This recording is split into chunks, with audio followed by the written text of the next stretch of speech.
Hemos estado, como dije, en un tiempo de limpieza y también hemos estado hablando de la justicia los domingos. Entonces este día yo continúo hablando, el tema es la autojusticia, pero tiene que ver con limpieza de nuestro corazón. Cuando esté compartiendo, por favor, no piense, esto es para mi hermano que no vino, qué lástima que aquel se quedó. No piense, le voy a mandar el video o el enlace, sino que pensemos, que sea introspectiva este día la palabra para aplicarla a nuestra vida. Yo la he estado aplicando a mi vida y escudriñando si acaso entramos en algo de autojusticia. Vamos a ver qué es la autojusticia o la autojustificación. Es un mecanismo de defensa nuestro y muchas veces es inconsciente. Ahora, ¿quién es el que se autojustifica? Aquel que se siente culpable o que se siente agredido cuando tal vez nadie lo está agrediendo. Y los mecanismos de defensa, no solo es vamos a ver otros mecanismos de defensa, no resuelven nada en nuestra vida. Los mecanismos de defensa solo son un paliativo, algo temporal para sentirnos más o menos bien, pero eso no resuelve la situación interior. Y esta actitud o respuesta de autojustificación, nosotros la vemos desde el huerto de Edén. Nació desde el huerto del Edén y lo vamos a ver en un ratito. Y desde ese momento observamos la autojustificación como un rasgo de la naturaleza caída del ser humano. Es decir, toda persona que no ha nacido de nuevo va a tender a autojustificarse. Es algo característico de la naturaleza caída. Y voy a decir algo más que tiene que ver con lo que vamos a estudiar del Génesis. La autojustificación es una característica de la orfandad, cuando no hemos reconocido a Dios como Padre. No que no lo tengamos, Él es Padre, pero si no nos es revelado, no lo hemos recibido, no lo hemos reconocido. Y cuando actuamos como huérfanos, siempre estamos tendiendo a proteger el ego, a proteger la autoestima, a proteger el yo, a proteger el nombre, a proteger la posición. Y todo esto tiene que ver con orfandad. Cuando yo estoy seguro o segura de que tengo un Padre bueno, un Padre en los cielos, que me da identidad, que yo sé quién soy porque soy hija de Él o hijo de Él. No importa lo que ocurra, lo que me digan, lo que me critiquen o lo que me juzguen, sea cierto o no sea cierto, no voy a reaccionar tratando de justificarme o de defender mi ego. Entonces, cuando vayamos viendo lo que es la autojusticia o la autojustificación, pensemos o meditemos hasta qué punto tengo yo la revelación de que Dios es mi Padre y que yo soy un hijo de un Dios todopoderoso. ¿Hasta qué punto yo me justifico o no me justifico? ¿Sabe que estaba recién llegada yo al Señor cuando fuimos a visitar al hermano Ángel Hernández, allá, apóstol y profeta Ángel? Creo que nunca nadie le dijo apóstol ni profeta. Para todos era el hermano Ángel, pero nunca se ofendió, ¿verdad? No como algunos que se ofenden si no les dice el título ministerial. Pero él lo conocimos en un ambiente de sencillez. Y recuerdo que mi madre dijo algo en mi contra. Yo ya no me acuerdo qué era. Pero el hermano Ángel me apartó a un lado y me dijo: hermanita en Mamelia, nunca se defienda. Usted tiene quien la defienda. Y fue una lección para toda la vida. Hasta el día de hoy recuerdo esas palabras como que fueran ayer. Yo tengo quien me defienda. Por lo tanto, no necesito autodefenderme. Y espero que usted lo tome para usted, esta palabra, y que sirva para que nos limpiemos un poquito más para el próximo domingo.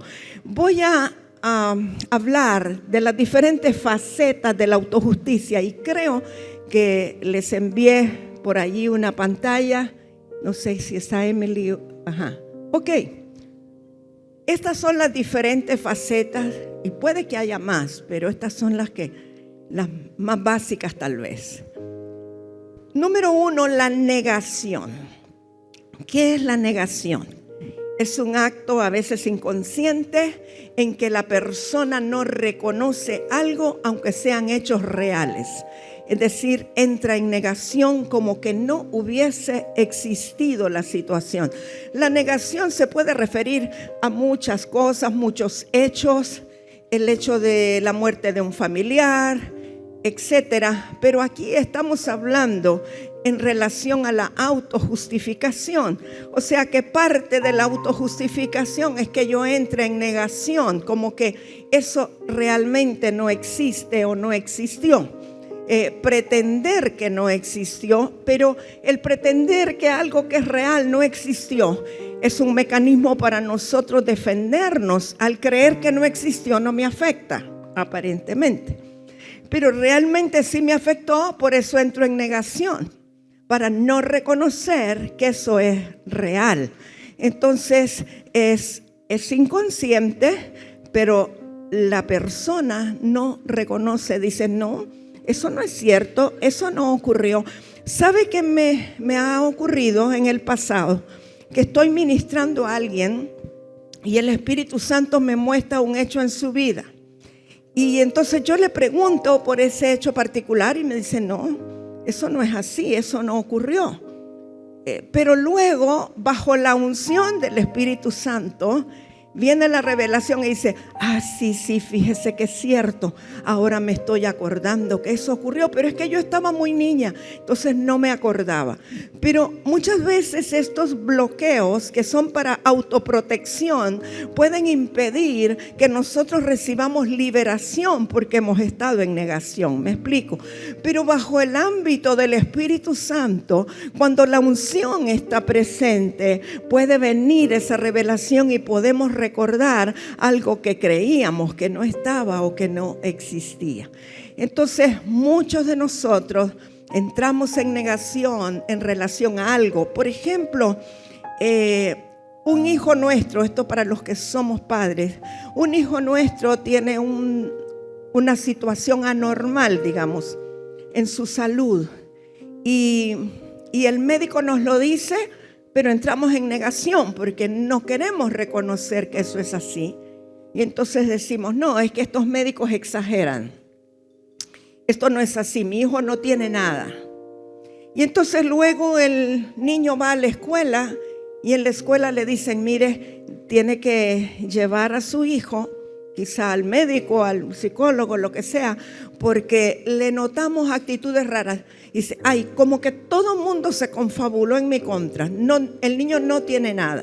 Entonces, solo para que usted más o menos comprenda en qué consiste la negación en la cual uno podría entrar como para proteger su ego.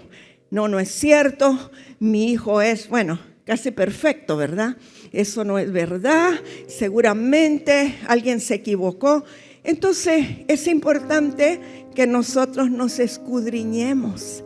Si acaso una manera de autojustificarnos ha sido actuar en negación en relación a un área de nuestra vida.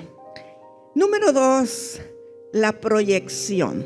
¿En qué consiste la proyección? Bueno, la proyección es un acto inconsciente donde las personas le atribuyen a alguien más sus rasgos o acciones para protegerse.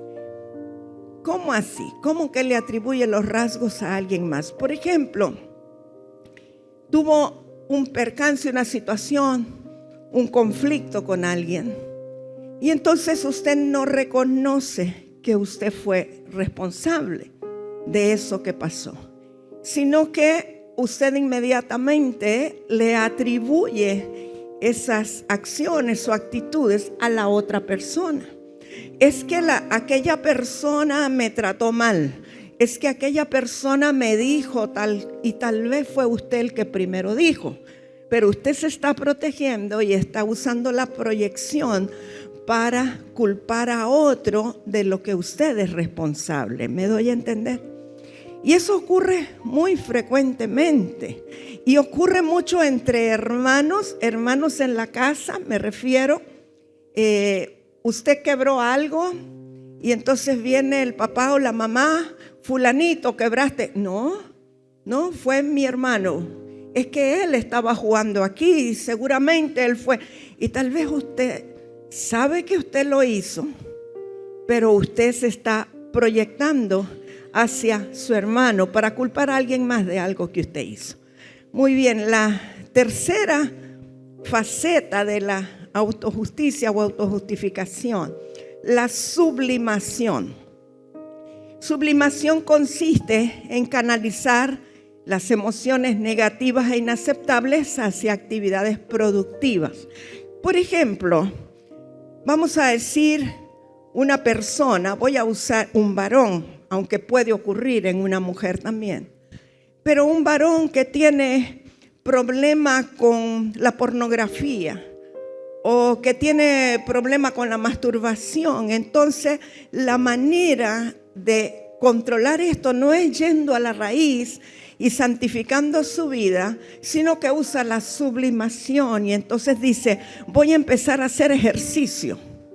Voy a hacer 3 horas diarias de ejercicio para contrarrestar lo que estoy pensando. Y puede ser que durante esas 3 horas de ejercicio a lo mejor no piense en la pornografía, pero cuando pasaron las 3 horas vuelve a pensar en la situación porque no ha llegado a la raíz.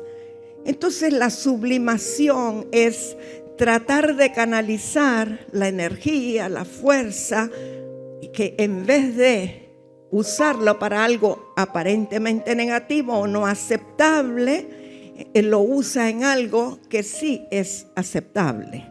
Y entonces muchas veces en la sublimación podemos también canalizar las cosas de una manera pseudo espiritual y esto se convierte también en religión, porque he conocido personas que tienen mucha lucha, mucha batalla con la sexualidad y entonces lo que hacen es que se meten en muchos días de ayuno. Esta es sublimación porque lo que están tratando es de contrarrestar el problema, pero no lo están haciendo de raíz, sino que están espiritualizando la cosa como para supuestamente abordarlo de esa manera, pero en realidad no está llegando a la raíz. Esa es la sublimación. ¿Estamos bien hasta ahí? ¿Me doy a entender?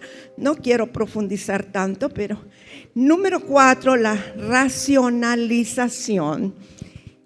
La racionalización pretende justificar ideas o conductas propias ante el temor de que no sean aceptadas por los demás. Por ejemplo,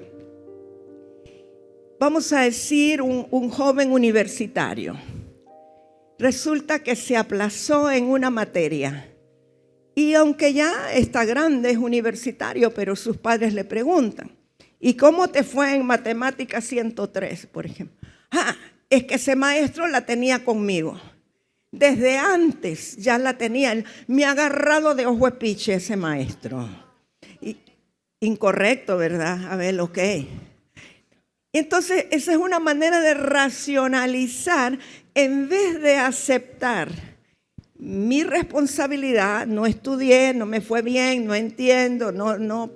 Estoy tratando de culpar a alguien o buscar un culpable racionalizando esto para que los demás crean que realmente el problema es del maestro y no es mío.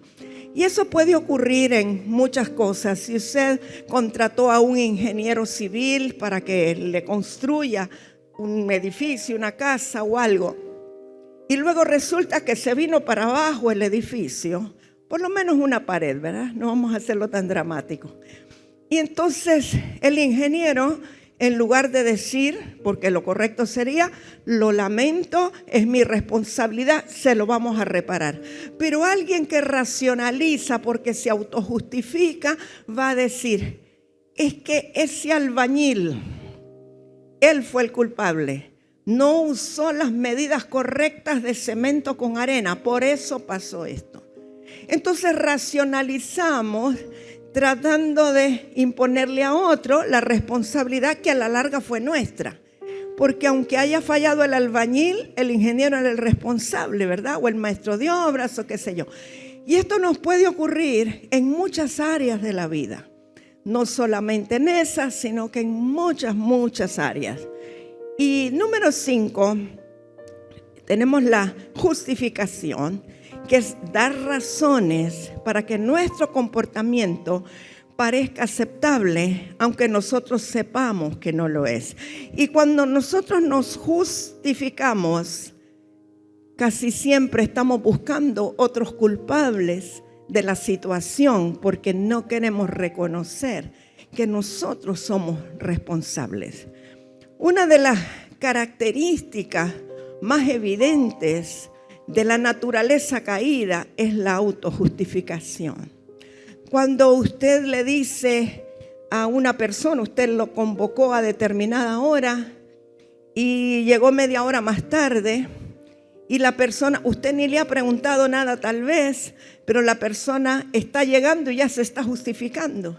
Es que hoy el carro no me encendió, es que hoy las llaves me las habían dejado en otro lado, es que hoy, y hay una serie de cosas, y al día siguiente lo mismo, otra historia y otra historia. O sea que realmente no fue algo accidental, sino que es una costumbre o es un problema nuestro que tenemos que enmendar. Pero mientras estemos justificándonos y estemos buscando culpables, difícilmente vamos a llegar a la raíz.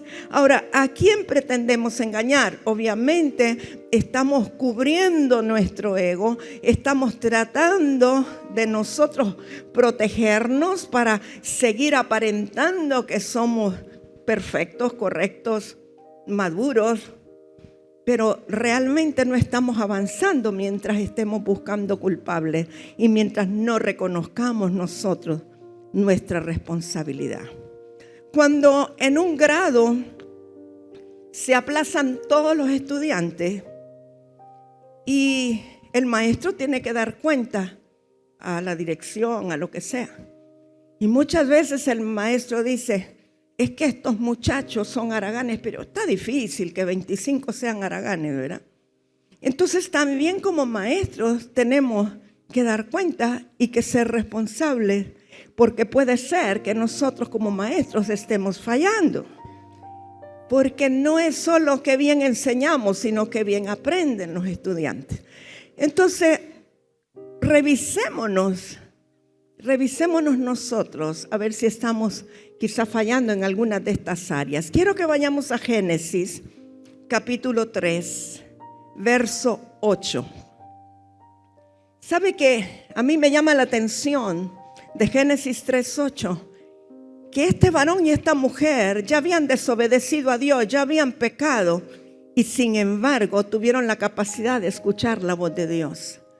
Yo pienso que la voz de Dios es lo último que dejamos de escuchar. O sea, como que Dios siempre sale al rescate nuestro para ver si escuchamos su voz. Entonces, Génesis 3, 8, y oyeron, ¿quién? El varón y la mujer, Adán, la voz de Jehová Dios, que se paseaba en el huerto al aire del día.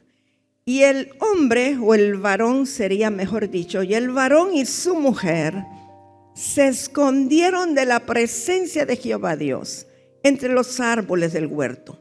Quiero que en el verso 8 usted subraye o que vea la importancia de que ellos, por cuanto habían fallado y habían pecado, la actitud y la reacción que tuvieron fue esconderse de la presencia de Dios. Esa es nuestra tendencia, escondernos del Señor, la tendencia humana, natural del hombre caído. Verso 9. Mas Jehová Dios llamó al hombre, Adán, y le dijo: ¿dónde estás tú? Ese ¿dónde estás tú? Yo le pregunto a usted, ¿sabía Dios dónde estaba el varón y la mujer? Sí sabía. O sea, Dios no le estaba preguntando para que le dijera: estoy aquí en medio de los árboles, estoy detrás de los árboles. Dios sabía dónde ellos estaban. Esta es más bien una pregunta de cuál es tu posición delante de mí.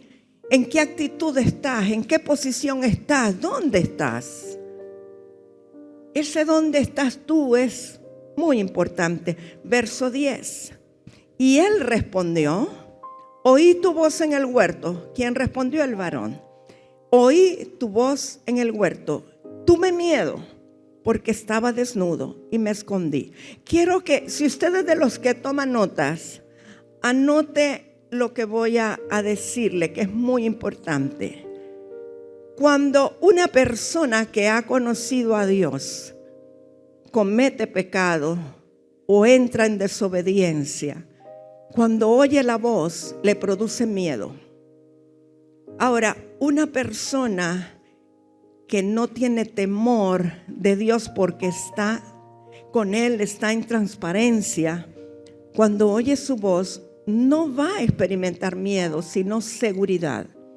Hay una diferencia. Si estoy bien con Dios, al oír su voz, eso me dará seguridad. Pero si he cometido algo y mi naturaleza es carnal o no tengo la convicción de que Dios es mi Padre, cuando oiga su voz voy a tener miedo. Entonces, ¿cuál es nuestra reacción cuando oímos la voz de Dios? ¿Reacciono con miedo o reacciono con seguridad?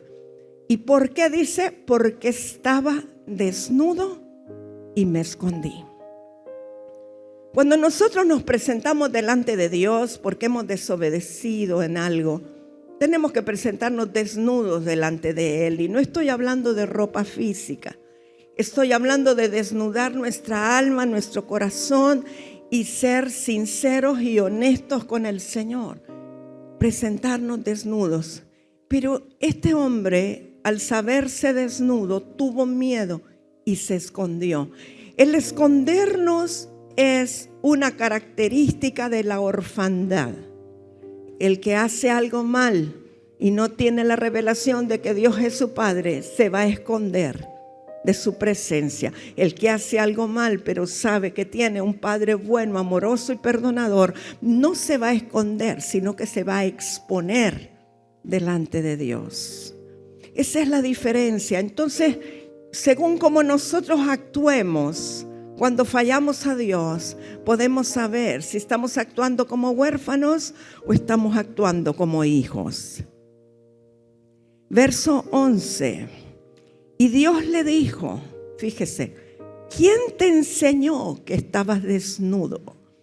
En otras palabras, les está diciendo, tenían tiempos de estar aquí desnudos y nunca se dieron cuenta que lo estaban. Pero si ahora ustedes se están dando cuenta es porque alguien les enseñó que estaban desnudos. ¿Quién les enseñó que estaban desnudos? ¿Quién ha sido tu mentor? ¿Quién ha sido tu ayo? ¿Quién ha sido tu maestro? ¿A los pies de quién te has sentado ahora para darte cuenta que estabas desnudo? Mientras yo era tu mentor y tu maestro, nunca te diste cuenta que estabas desnudo, pero ahora te diste cuenta. ¿Quién te enseñó? ¿Quién fue tu maestro? Y obviamente fue después de que la mujer tuvo una conversación con la serpiente, ¿verdad? Y luego le dice Dios, ¿has comido del árbol del que yo te mandé que no comieses? Mire qué caballeroso es Dios, qué sutileza.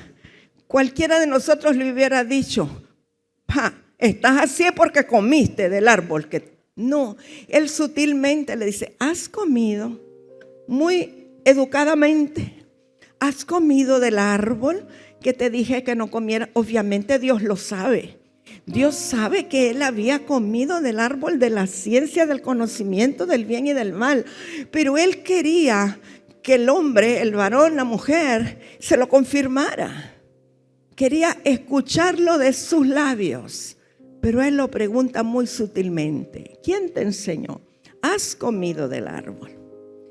¿Y qué le responde el hombre? Verso 12.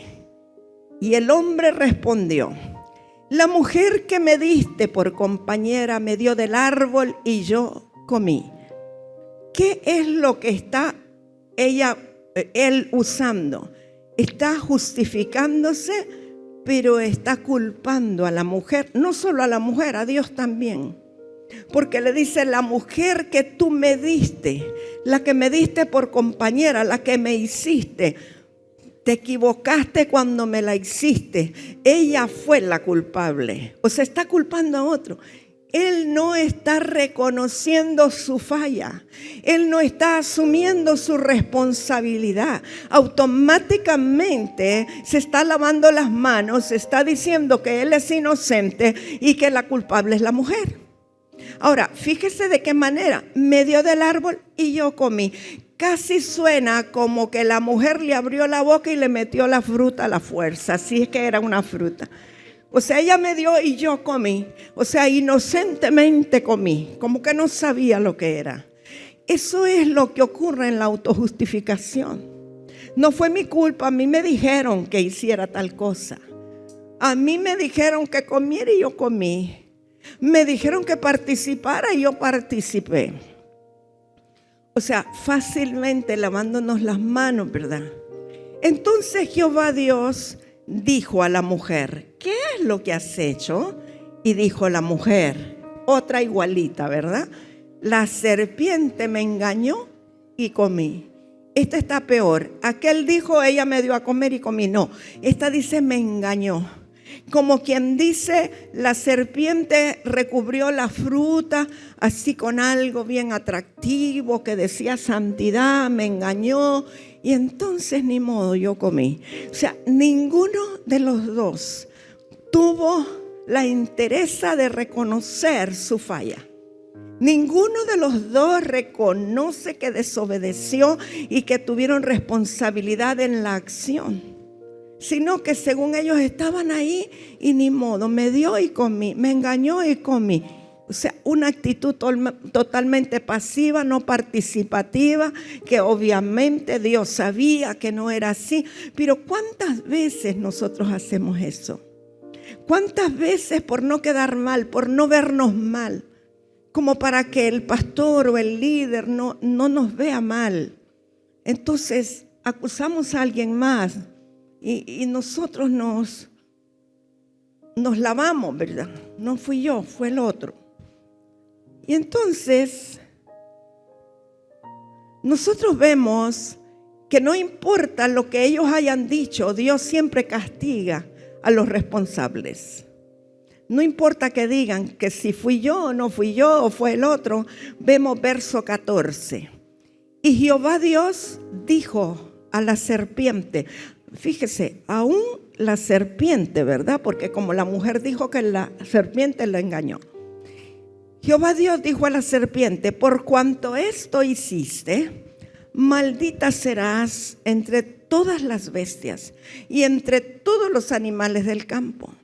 Sobre tu pecho andarás y polvo comerás todos los días de tu vida. Vemos que hay una maldición sobre la serpiente.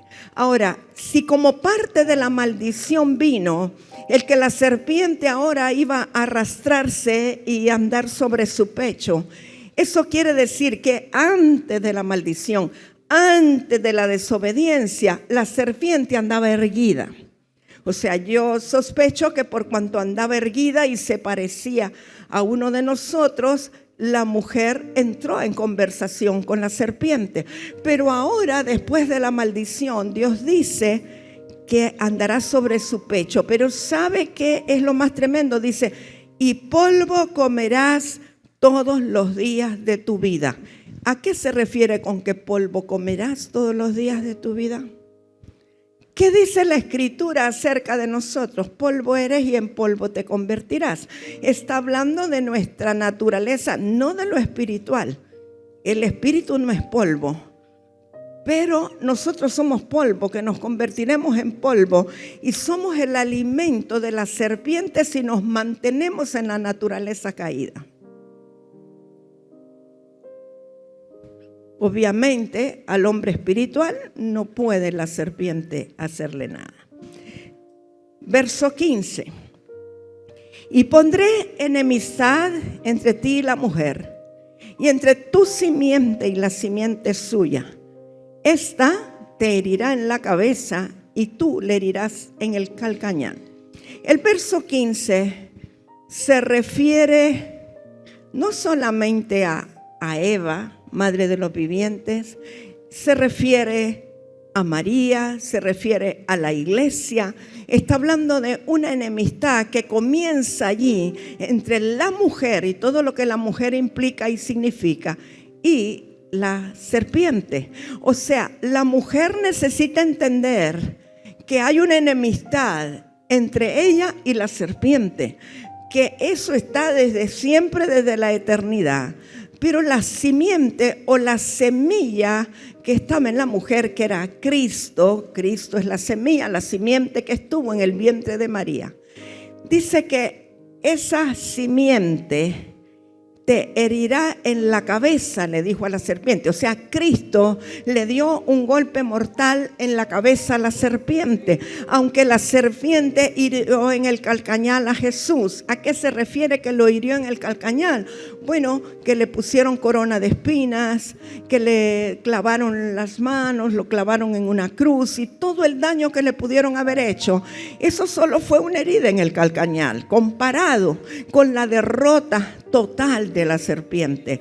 La derrota de la serpiente a través del sacrificio de Cristo en la cruz significa que la enemistad o la simiente de la mujer le cortó la cabeza a la serpiente, le hirió en la cabeza. Vamos, verso 16, seguimos. A la mujer dijo, o sea, lo que leímos ahorita solo era para la serpiente, pero a la mujer dijo: multiplicaré en gran manera los dolores en tus preñeces. Con dolor darás a luz tus hijos, y tu deseo será para tu marido, y él se enseñoreará de ti. Aquí hay una maldición para la mujer también. Ahora va a dar a luz con dolor. Los hijos los dará a luz con dolor. Anteriormente no era ese el plan. Y cuando dice tu deseo será para tu marido y él se enseñoreará de ti, está hablando de un señorío sobre la voluntad de la mujer. Eso no se queda allí, porque cuando el Señor Jesucristo viene a la tierra, Él muere y resucita. Él saca a la mujer de la maldición en la cual había entrado en el huerto de Edén. Por eso es tan importante el sacrificio de Cristo en la cruz. No solamente nos dio salvación a todos los seres humanos, sino que dignificó a la mujer. Que el varón se enseñoreaba de ella. Ahora todos somos uno en Cristo Jesús. De verdad que el Señor nos amó mucho. Yo digo que obviamente Dios ama a toda la humanidad por completo, ¿verdad? Pero considerando la posición que la mujer tuvo en todo el Antiguo Testamento, lo que Cristo hizo por nosotros, yo digo, nos amó el doble a nosotros. Nos dignificó, nos levantó, nos dio entrada al trono de la gracia. Imagínense que en el Antiguo Testamento solo los varones podían ser sacerdotes, pero cuando el Señor Jesucristo dice que Él es hecho rey y sacerdote, Él es el sumo sacerdote y Él es el rey de reyes, pero a través de Cristo, el sumo sacerdote, cuando Él vive en nosotros, nosotros podemos ministrar sacerdotalmente, sea varón o sea mujer, por el sumo sacerdote que vive dentro de nosotros. O sea, lo que Cristo hizo en la cruz del Calvario a través de su sangre derramada es algo demasiado valioso. No solamente por la salvación, sino por habernos dignificado. Verso 17. Y al varón dijo: por cuanto obedeciste a la voz de tu mujer y comiste del árbol de que te mandé diciendo no comerás de él, maldita será la tierra por tu causa. Con dolor comerás de ella todos los días de tu vida. Espinos y cardos te producirá y comerás plantas del campo. Con el sudor de tu rostro comerás el pan hasta que vuelvas a la tierra, porque de ella fuiste tomado, pues polvo eres y al polvo volverás. Esta maldición sobre la tierra es tremenda. Yo veo cuando a veces vamos a territorios que no hemos conocido antes, no hemos ido antes, Y desde el avión, antes de aterrizar, uno observa cómo es el terreno de ese lugar. Y cada vez que usted ve un terreno estéril, donde solamente se ven cactus y espinos, usted puede saber que allí hay mucho pecado y no hay muchas personas salvas que amen a Dios. Y es diferente cuando en un lugar hay personas que aman al Señor, que han sido redimidas. Usted ve la tierra fértil, ve el verdor. Sabe que una de las cosas que más me gusta cuando vamos en una misión es volver a casa y ver el verdor en este lugar. Y esto me da esperanza de saber que hay varones sobre los cuales ha sido levantada la maldición, porque hay tierra fértil en este lugar. Entonces, el hombre, cuando digo el hombre estoy hablando del ser humano, el hombre mostró orfandad en sus acciones, de lo que acabamos de ver en Génesis. Ellos, el varón y la mujer, no actuaron como hijos, ellos actuaron como huérfanos al esconderse. Ambos se justificaron y ambos buscaron culpables, y porque la serpiente no podía hablar, no se justificó, ¿verdad? Pero el varón se justificó, la mujer se justificó, la serpiente no pudo decir nada. Y esa naturaleza de autojustificación a través de las generaciones se trasladó a todo ser humano que nace. Es decir, todo ser humano desde pequeño, desde que es un niño, tratará de autojustificarse. Usted le pregunta al niño pequeño, ¿quién hizo esto? Yo no sé, yo no fui, tal vez solo está él en la habitación, pero es natural. No sé, a saber, pregunten. Es algo que es incipiente en la persona. Entonces, la tendencia natural de los seres humanos es evitar la responsabilidad. ¿Cuántos están conscientes de eso? Nuestra tendencia natural es evitar la responsabilidad o el hacernos responsables. Ahora, ¿cómo cambia esto? Cuando nosotros nacemos de nuevo y recibimos al Espíritu Santo, entonces podemos entender la justicia de Dios y podemos entender que nadie nos está acusando, no somos culpables de nada, pero tenemos que asumir nuestra responsabilidad y las consecuencias de lo que hacemos.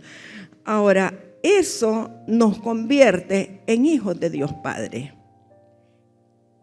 Nosotros, si quieres pasar la siguiente, por favor. Como hijos maduros, sí. ¿Cuántos hijos maduros hay aquí? Qué bueno. Qué bueno que usted diga y sepa que es un hijo de Dios y maduro. Entonces, como hijos maduros, no podemos escondernos de la presencia del Señor cuando fallamos. Vamos a fallar. No importa que seamos maduros. Aunque seamos maduros, siempre vamos a fallar. La cosa es cómo reaccionamos. ¿Cuál es nuestra actitud cuando fallamos? Entonces, los hijos maduros, cuando fallamos, no nos vamos a esconder de la presencia del Padre. Debemos presentarnos desnudos delante del Señor y aceptar la disciplina. Todos sabemos que cuando hemos fallado hay una disciplina o hay una corrección o algo que tenemos que asumir y tenemos que enfrentar. Pero a muchos nos da miedo el castigo, nos da miedo la disciplina, nos da miedo la corrección. Pero esa es una consecuencia, dice la Escritura, que al que Dios ama, disciplina. O sea que si nos disciplina porque fallamos, es que nos considera hijos. Ahora, si nosotros queremos evadir la disciplina, es como que no fuéramos hijos. Pero entonces debemos de presentarnos desnudos delante del Señor. Desnudos quiere decir diciéndole: Señor, fallé, hice esto, me dijiste que hiciera y no lo hice. Porque también al que sabe hacer lo bueno y no lo hace, le es pecado. Hay cosas que están mal delante de Dios, no porque hicimos algo, sino porque dejamos de hacer algo. Entonces nos presentábamos desnudos ante un conflicto. Nosotros debemos escudriñar nuestro hombre interior en lugar de andar buscando culpables. Es decir, cuando surge una situación, antes de estar buscando a quién señalar, haga así con el dedo. Mire, primero yo, primero me reviso yo, primero me busco yo. No voy a buscar quién fue, no, yo me reviso primero, me escudriño. Y quiero ser sincero, sincera, quiero ser honesto, honesta con Dios. No quiero cubrir eso. Y sabe que en el ministerio ocurre a cada rato. Muchas cosas así ocurren. No debemos proyectar nuestra frustración personal señalando a otros como responsables, ni siquiera a nuestros padres. Es muy común hoy día que usted vea personas con serios conflictos y que le traten de excusarse diciendo: es que la manera como mi papá me trató, es que mi papá fue muy grosero conmigo, es que mis padres me abandonaron cuando yo era niño, y siempre, si nosotros buscamos, vamos a encontrar una justificación, porque nuestros padres no fueron los mejores, no fueron los que Dios quiso quizá que fueran, pero eso no quiere decir que tú vas a estar exonerado de responsabilidad y que la culpa fue de tus padres. No, cuando ya somos hijos maduros, tenemos que tomar decisiones y determinaciones en base a esa madurez. O sea, yo ya tengo todo lo que necesito para resolver mi situación. Tengo al Señor, tengo perdón, tengo justificación, tengo salvación, tengo al Espíritu Santo, tengo la gracia de Dios. Puedo salir de este hoyo, de este bache, y puedo comenzar a amar y a bendecir. No voy a ser rencoroso toda mi vida porque me trataron mal. El pasado está escondido. No voy a justificarme ni a culpar a mis padres. Un amén oí por ahí. Porque hoy día, aún si vas al psicólogo, lo primero es que empiezan a hurgarte lo de atrás. ¿Y cómo fue tu padre? ¿Y cómo te trataron? ¿Y cómo fue tu infancia? Y empiezan a hurgarte cosas de que cómo fue tu infancia. Tu pasado no tiene que determinar tu futuro. Eres tú quien decide con el Señor en el presente cómo va a ser tu futuro.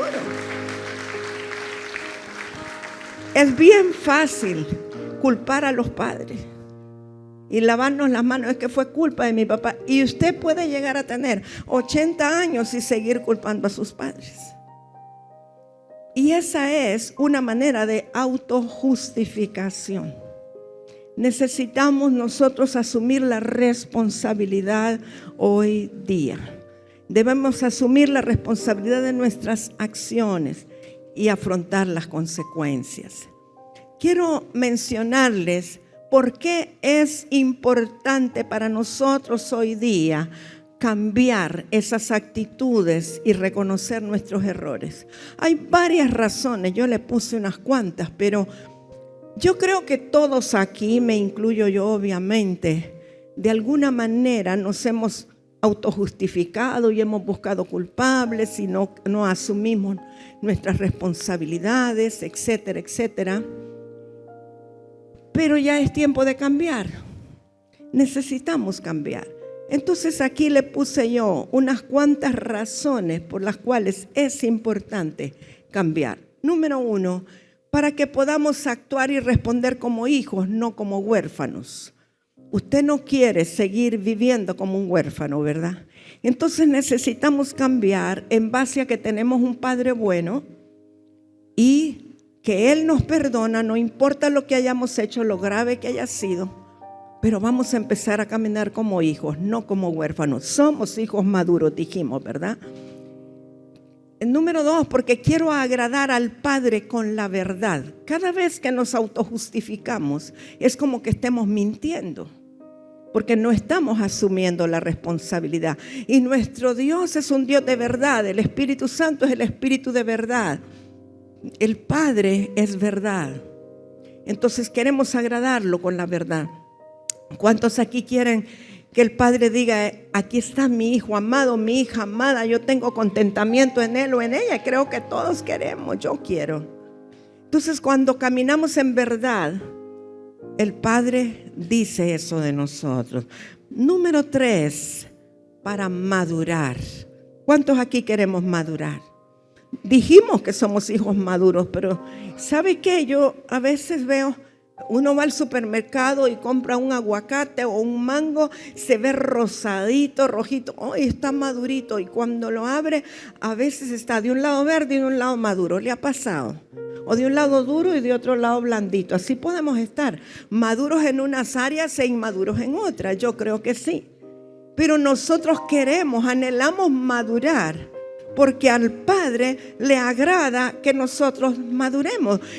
Y solo madurando vamos a poder dar fruto también.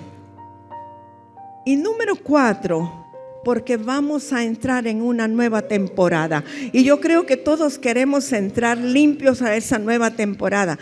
Queremos entrar livianos, sin bagaje. Queremos entrar aceptables a esa nueva temporada. ¿Cuántos quieren prepararse para entrar a la nueva temporada?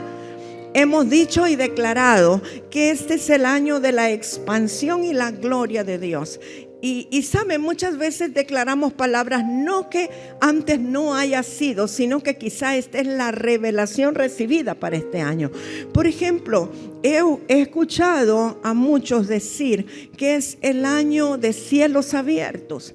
Bueno, creo, los cielos han estado abiertos desde que el Señor Jesucristo entró y se sentó a la derecha del Padre. Pero no a todos quizás se les ha revelado que los cielos están abiertos. Ahora bien, muchos creen que cielos abiertos es como la canción aquella, Jesús está aquí, pide lo que quieras. Como que los cielos están abiertos, comience a poner su lista de peticiones. No, sabe que los cielos se abren para determinar la paternidad de Dios sobre tu vida, porque los cielos se abrieron para que el Padre dijera, aquí mi hijo muy amado. Entonces los cielos se abren sobre ti cuando tú estás caminando como hijo y Él es tu Padre. Entonces sí, yo creo que este año será un año de cielos abiertos en donde se establece la paternidad de Dios sobre nuestra vida, para que como hijos podamos madurar, podamos avanzar, podamos alcanzar aquello que Dios quiere que nosotros alcancemos. Vamos a expandirnos, pero sin madurez no podemos expandirnos, y vamos a ver la gloria, y si no hemos visto la unción no veremos la gloria. Entonces necesitamos madurar y avanzar y entrar a una nueva temporada, en una nueva dimensión, limpieza y verdad. Entonces, la otra razón, el número 5, por lo cual tenemos que cambiar y renunciar a la autojustificación, es para poder avanzar. Miren, mis amados, mientras uno no madura internamente y no hace los cambios que tiene que hacer de aquellas cosas en las que está fallando, ¿qué va a pasar? Uno puede tener mucha actividad ministerial inclusive y estar estancado en el mismo lugar. Uno puede ser como los caballitos esos que se les mete una moneda y déle en el caballito, termina cansado, se acaba la moneda, pero no ha cambiado de lugar. Cuando se termina el 20, usted sigue en el mismo lugar. O sea, se cansó, pero no avanzó. Y así puede ser esto. Mientras no maduro, mientras no cambio, mientras no entro en la dimensión de la verdad, mientras no me hago responsable de mis hechos, mientras no asumo las consecuencias y la responsabilidad de lo que hago, no puedo avanzar. Estoy en el mismo punto, estoy estancado y puedo ver a los demás avanzando y yo estancado. Aunque tenga mucha actividad ministerial, aunque tenga muchas actividades espirituales supuestamente, pero estoy estancado en el mismo lugar. Quiero que mediten eso. Pero si nosotros voluntariamente provocamos ese cambio, vamos a poder avanzar. Otra razón por la cual es necesario es por respeto a los demás. Si yo no cambio y digo yo así soy y así voy a ser siempre, hechura y figura hasta la sepultura, dicen algunos. ¿Qué pasa? Yo estoy irrespetando a los que están conmigo, a los que viven conmigo, a los que interactúan conmigo, porque mis cosas, mi manera de ser está afectando a los demás. Entonces, por amor y respeto a las demás personas, yo necesito cambiar. Yo no debo esperar que ellos cambien, tengo que ser yo quien cambie. Y la última que tengo aquí es para dar testimonio de Cristo en nosotros. Yo sé que puede haber 20,000 razones más por las cuales nosotros necesitamos un cambio. ¿Cuántos están de acuerdo conmigo que necesitamos un cambio? ¿Sí? Bueno, unos cuantos. Muy bien. Vamos a orar con esos cuantos que están de acuerdo que necesitamos un cambio. Tenemos unos días todavía, pero en el Señor, sabe que en el Señor comenzar de nuevo es comenzar con el todo de Dios. No es lo mismo comenzar de nuevo sin Cristo que comenzar de nuevo con Cristo. Cuando usted comienza de nuevo sin Cristo, no tiene nada. Pero cuando usted comienza de nuevo con Cristo, usted tiene el todo de Dios, tiene toda la potencia, tiene toda la fuerza, la fortaleza, la gracia, la luz, la verdad, todo lo que usted necesita para avanzar. Así que yo creo que aquí habemos muchos que necesitamos un cambio. Y vamos a orar, pero yo le voy a pedir algo. Si usted de verdad responde a la palabra, póstrese, arrodíllese allí en medio, aquí donde usted quiera, pero tome una acción corporal de lo que está pasando en su interior. Yo sé que hace mucho tiempo quizás no nos arrodillamos, no nos postramos, porque ahora somos muy tranquilos, ¿verdad? Para alabar, adorar, orar, pero sé que es importante la actitud. Padre, gracias. Gracias porque tu palabra siempre corta nuestro corazón, nuestro interior, es más cortante que una espada de 2 filos. Penetra el alma y el espíritu, discierne aún las intenciones del corazón. Yo recibo tu palabra con sencillez de corazón, Señor. La recibo esta mañana y respondo a ella. Respondo diciéndote: necesito cambiar. Y sé que tengo la gracia tuya, sé que tengo la fuerza tuya, tengo la potencia tuya para generar cambios en mi interior, para comenzar a renunciar a la autojustificación, sabiendo que tú me justificaste, que no necesito defenderme, que no necesito justificarme porque tú ya lo hiciste, Señor. Espíritu Santo, muchas gracias porque estás en mí. Muchas gracias, Espíritu Santo, porque tú me llevas a toda verdad. Muchas gracias, Espíritu Santo de Dios maravilloso, por tu fuerza, por tu fortaleza. Gracias, Espíritu Santo. Padre amado, te pido perdón si he caminado como un huérfano. Te pido perdón si no he recibido la revelación de tu paternidad. Te pido perdón si he rechazado mi condición de hijo, de hija. Te pido perdón, Padre. Pero este día trae tu revelación a mi corazón. Revélate, Espíritu Santo, revélate como un Padre bueno. Y que yo pueda verme como un hijo amado, Espíritu de Dios. Si te tengo a ti, lo tengo todo. Te tengo a ti, tengo la capacidad para avanzar. Gracias, gracias, Espíritu Santo maravilloso. Espíritu de Dios, muchas gracias. Padre, yo bendigo esta casa. Bendigo esta casa ministerial. Bendigo a cada uno de los que está aquí. Bendigo a los que están conectados por internet. Bendigo a los que reciben la palabra. Los bendigo con toda bendición de lo alto. Ayúdanos, Señor, a avanzar. Ayúdanos a ser prosperados en todo. Ayúdanos a recibir toda la bendición que viene de ti. Gracias, Espíritu Santo maravilloso. En el nombre de Jesús, muchas gracias.